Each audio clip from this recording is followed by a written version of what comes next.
Welcome to College Briefing. The content of the briefing includes: Stanford students protest new ban on overnight sit-in camping. Man accused of firing shot at Wright State University formally charged. Friday last day for early voting in Chelsea, JT elections. Back to work, JU forward Bryce Workman makes key plays to assure Dolphins victory over CAU.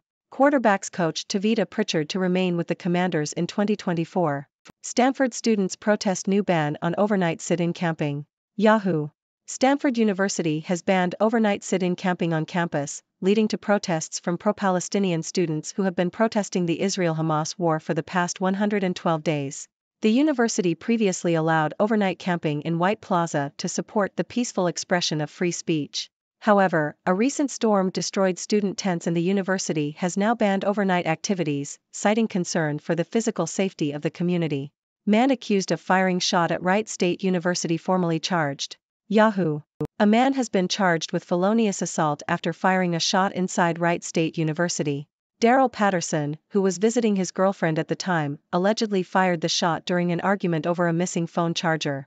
Patterson grabbed the gun and tossed it behind him when police arrived at the scene. No one was injured during the incident. Friday last day for early voting in Chelsea, JT elections. Yahoo!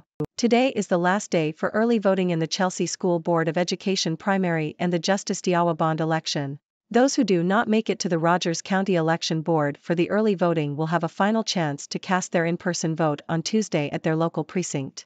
Back to work, JU forward Bryce Workman makes key plays to assure Dolphins victory over CAU. Yahoo!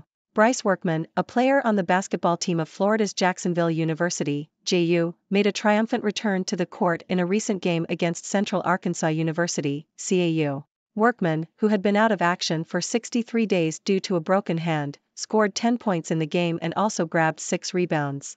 With the score tied at the end of the game, Workman secured an important rebound and then made 2 free throws to give JU a 59-55 victory.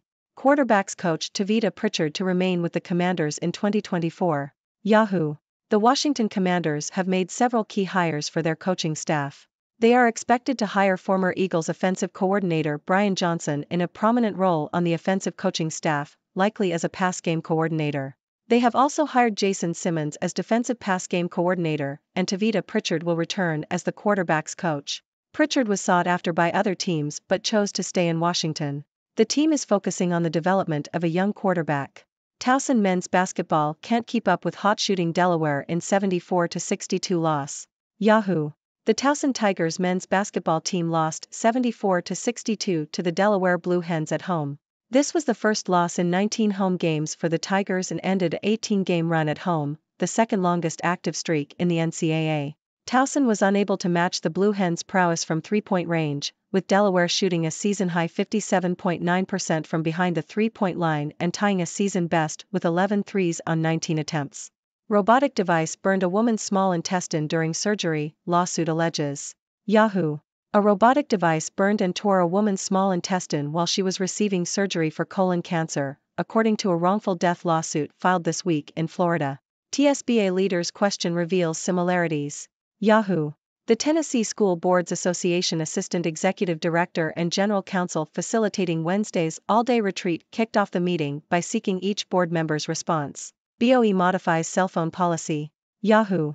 The Cumberland County Board of Education in Tennessee has adopted a model policy for student cell phone use from the Tennessee School Boards Association. Students are allowed to have personal communication and electronic devices as long as they are off and kept inside bags.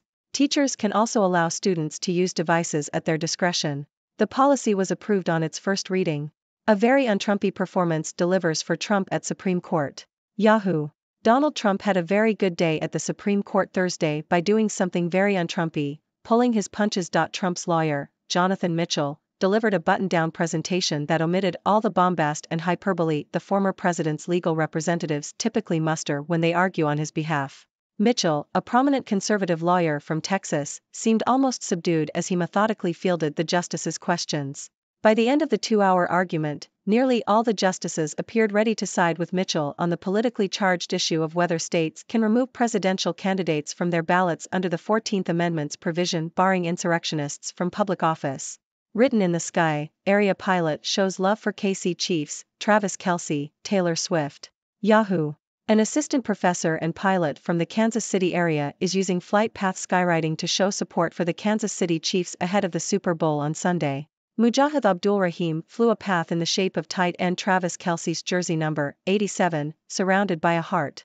Abdul-Rahim has done similar skywriting projects before, including one urging people to vote. Utah official faces calls to resign after falsely suggesting teen girl is transgender. Yahoo! A Utah State School Board member is facing widespread condemnation and calls to resign after she shared a post on social media that appeared to suggest a 16-year-old girl on her school's basketball team is transgender. Natalie Klein, a member of the Utah State Board of Education, posted earlier this week on Facebook a flyer for a high school girls basketball team in Salt Lake County, suggestively writing, "Girls basketball." The post has since been deleted. Report: Steelers hire Tom Arth as QB's coach, Zach Azzanni as WR's coach. Yahoo! The Pittsburgh Steelers have hired Tom Arth as their quarterback's coach and Zach Azzanni as their receivers coach. Arth previously served as the Chargers' passing game coordinator but will not assume that role with the Steelers. The team is still discussing a role for former quarterbacks coach Mike Sullivan, who interviewed for offensive coordinator jobs this offseason. Azzanni will replace Frisman Jackson as receivers coach, leaving the Jets after one season. Both Arth and Azzanni have extensive experience coaching their respective positions. Climate scientist Michael Mann wins defamation suit over comparison to molester, jury decides. Yahoo! A jury in Washington, D.C. has ruled that climate scientist Michael Mann was defamed 12 years ago when two conservative writers compared his depictions of global warming to a convicted child molester. Mann, a professor of climate science at the University of Pennsylvania, rose to fame for his hockey stick graph that showed a warming planet. In 2012, a libertarian think tank published a blog post by Rand Simberg that likened Mann's research to the case of Jerry Sandusky, who was convicted of child abuse. Mann said the attacks affected his career and reputation. Why Texas is banning banks over their ESG policies. Bloomberg. Texas passed two laws in 2021 that restrict government contracts with companies that take what state officials regard as punitive stances toward the fossil fuels and firearm industries. They're among the many new laws pushed by Republicans in states across the U.S. to oppose ESG investing and financing, which they've made into a culture war target. Under one of the laws, Texas has barred some state entities, including pensions, from investing in roughly 350 funds run by asset managers such as BlackRock Incorporated that the Texas Comptroller says engage in boycotts of fossil fuels. The legislation has also prompted state officials to prohibit Citigroup Incorporated and Barclays plc from helping the state and its local governments raise money for infrastructure projects through bond deals. Hey there, folks! It's your resident Six Doctor, bringing you the latest news from all corners of the six dimensions. Let's dive right in, shall we? First up, we have Stanford University facing some protests from pro-Palestinian students. The university has banned overnight sit-in camping on campus, which has been a form of protest for these students. While the university cited concerns for the physical safety of the community, it's clear that this decision has sparked controversy.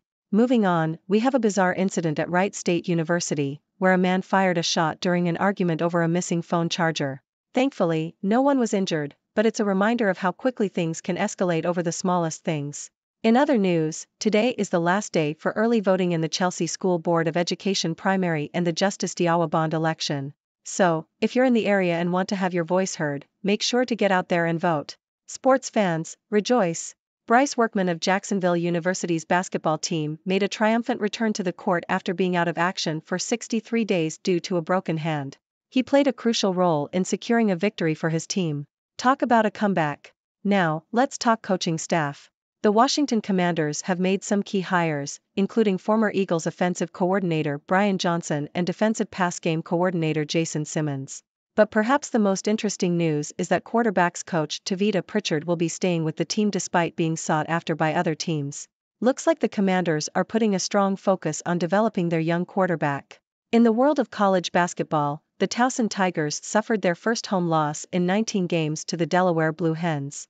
Delaware's hot shooting from beyond the arc proved to be too much for Towson to handle. Sometimes, you just can't beat a team that's on fire. Switching gears, we have a disturbing incident in Florida where a woman's small intestine was burned and torn during surgery by a robotic device. A wrongful death lawsuit has been filed, highlighting the potential dangers of relying too heavily on technology in medical procedures. Next up, we have a Tennessee School Boards Association Assistant Executive Director and General Counsel seeking responses from board members at an all-day retreat. It's always interesting to see how different leaders approach these types of meetings. Speaking of schools, the Cumberland County Board of Education in Tennessee has modified its cell phone policy. Students are now allowed to have personal communication and electronic devices as long as they are off and kept inside bags. It's a small step towards finding a balance between technology and education. In a surprising turn of events, former President Donald Trump had a very un-Trumpy day at the Supreme Court. His lawyer, Jonathan Mitchell, presented a calm and measured argument, which seemed to resonate with the justices. Looks like sometimes less bombast can be more effective. Now, let's take to the skies. An assistant professor and pilot from the Kansas City area used flight path skywriting to show support for the Kansas City Chiefs ahead of the Super Bowl. It's a creative way to show team spirit, and it's sure to catch the attention of fans and players alike. In a disturbing incident, a Utah State School Board member is facing backlash after suggesting on social media that a 16-year-old girl on her school's basketball team is transgender. This type of behavior is completely unacceptable, and it's important that we hold our leaders accountable for their actions. In the world of sports coaching, the Pittsburgh Steelers have made some new hires for their staff. Tom Arth will be the quarterback's coach, while Zach Azzanni will be the receiver's coach. It's always interesting to see how new coaching staff can bring fresh perspectives to a team. Lastly, we have a victory for climate scientist Michael Mann. A jury has ruled that he was defamed when two conservative writers compared his work to that of a convicted child molester. It's a reminder of the importance of respectful and evidence-based discourse, even in the most contentious topics. And that's a wrap on today's news.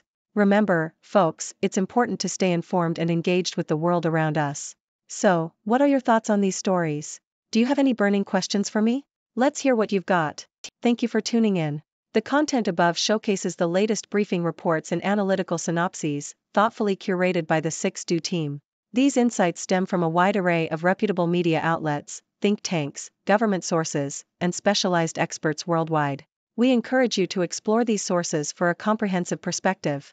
Keep in mind that while the content may not always align with the official standpoint of 6Do Brief, it's not meant to be taken as absolute directives for decision-making.